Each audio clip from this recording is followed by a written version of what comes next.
नमस्कार. चला आज महाराष्ट्राच्या प्रशासनाचा अगदी मूळ पाया समजून घेऊया, ती म्हणजे पंचायत राज व्यवस्था. ही सिस्टम नक्की कशी काम करते आणि गावागावांपर्यंत लोकशाही कशी पोचवते हेच आपण आज पाहणार आहोत. ठीक आहे, तर मग बघूया आज आपण काय काय पाहणार आहोत. सगळ्यात आधी ही पंचायत राजची मूळ कल्पना काय आहे, मग ही व्यवस्था कोणी बनवली, महाराष्ट्रात ती कशी लागू झाली, तिची रचना म्हणजे स्ट्रक्चर आणि त्यातले सदस्य कसे असतात, निवडणुकांचे महत्त्वाचे नियम काय आहेत आणि सर्वात शेवटी या संपूर्ण व्यवस्थेला एवढी ताकद कुठून मिळते. चला एक एक करून हे सगळं समजून घेऊ.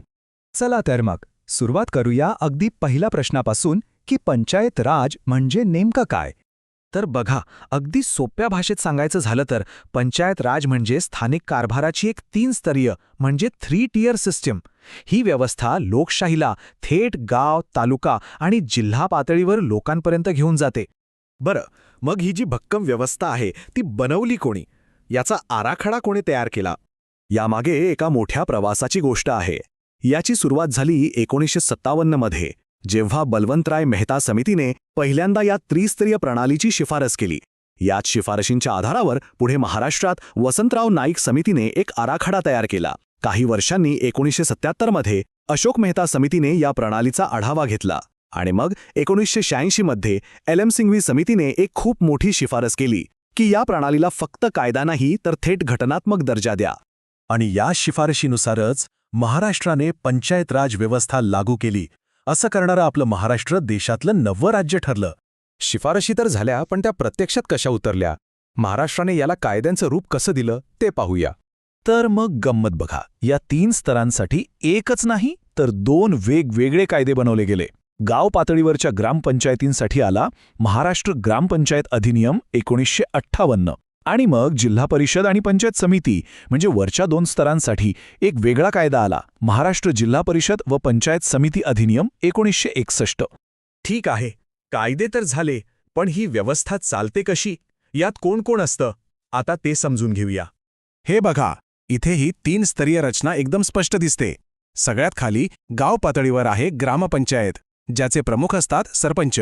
त्याच्यावर गट किंवा तालुका पातळीवर येते पंचायत समिती आणि तिचे प्रमुख असतात सभापती.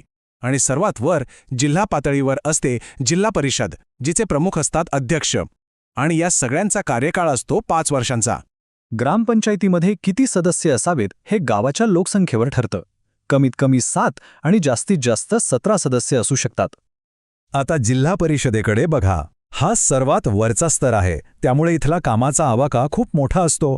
म्हणूनच इथे सदस्य संख्या 50 ते 75 इतकी मोठी असते. आणि हो, एक महत्त्वाची गोष्ट, या 3ही पातळ्यांवर जर निवडणूक लढवायची असेल तर किमान वय किती लागतं, तर ते आहे 21 वर्ष, म्हणजे तरुणांना थेट स्थानिक राजकारणात येण्याची संधी. बरं, सदस्य आणि रचना तर समजली, पण यांची निवड कशी होते, निवडणूक प्रक्रिया कशी असते? या निवडणुकीचे काही महत्त्वाचे नियम आहेत. पहिला म्हणजे निवडून आलेल्या सदस्यांचा कार्यकाळ 5 वर्षांचा असतो आणि तो पहिल्या मीटिंगपासून सुरू होतो. दुसरं म्हणजे या सगळ्या स्थानिक निवडणुका घेण्याची जबाबदारी राज्य निवडणूक आयोगाची आहे. आणि सगळ्यात इंटरेस्टिंग म्हणजे गावचा कारभार पाहणाऱ्या सरपंचाची निवड थेट जनतेतून होते. आता ही व्यवस्था फक्त काही लोकांपुरती मर्यादित राहू नये म्हणून आरक्षणाची एक खूप महत्त्वाची तरतूद आहे. यात अनुसूचित जाती जमातींसाठी त्यांच्या लोकसंख्येच्या प्रमाणात, ओबीसींसाठी 27% आणि विशेष म्हणजे महिलांसाठी तब्बल 50% जागा राखीव आहेत.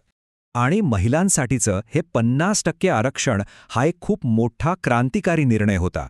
महाराष्ट्रात तो 2011 साली लागू झाला, म्हणजे आता या गोष्टीला 1 दशक उलटून गेला आहे. आता सर्वात शेवटचा पण तितकाच महत्त्वाचा प्रश्न, या संपूर्ण व्यवस्थेमागे ताकद कोणाची आहे, हिला अधिकार कुठून मिळतो? समजा एखाद्या राज्य सरकारला वाटलं की ही पंचायत राज व्यवस्था नको, तर ते ती रद्द करू शकतं का? या व्यवस्थेला असं काय संरक्षण आहे की ती कोणी सहजपणे मोडीत काढू शकत नाही? याचं उत्तर आहे भारतीय राज्यघटनेत. 1992 साली झालेल्या 73व्या घटनादुरुस्तीने या संपूर्ण व्यवस्थेलाच घटनात्मक संरक्षण दिलं, म्हणजे तिला थेट संविधानाची ताकद मिळाली. या घटनादुरुस्तीमुळे काय झालं तर पंचायत राज व्यवस्था आता कुठल्याही राज्याच्या मर्जीवर अवलंबून राहिली नाही. ती आता संविधानाचा एक भाग बनली. एक प्रकारे ती आता बंधनकारक झाली.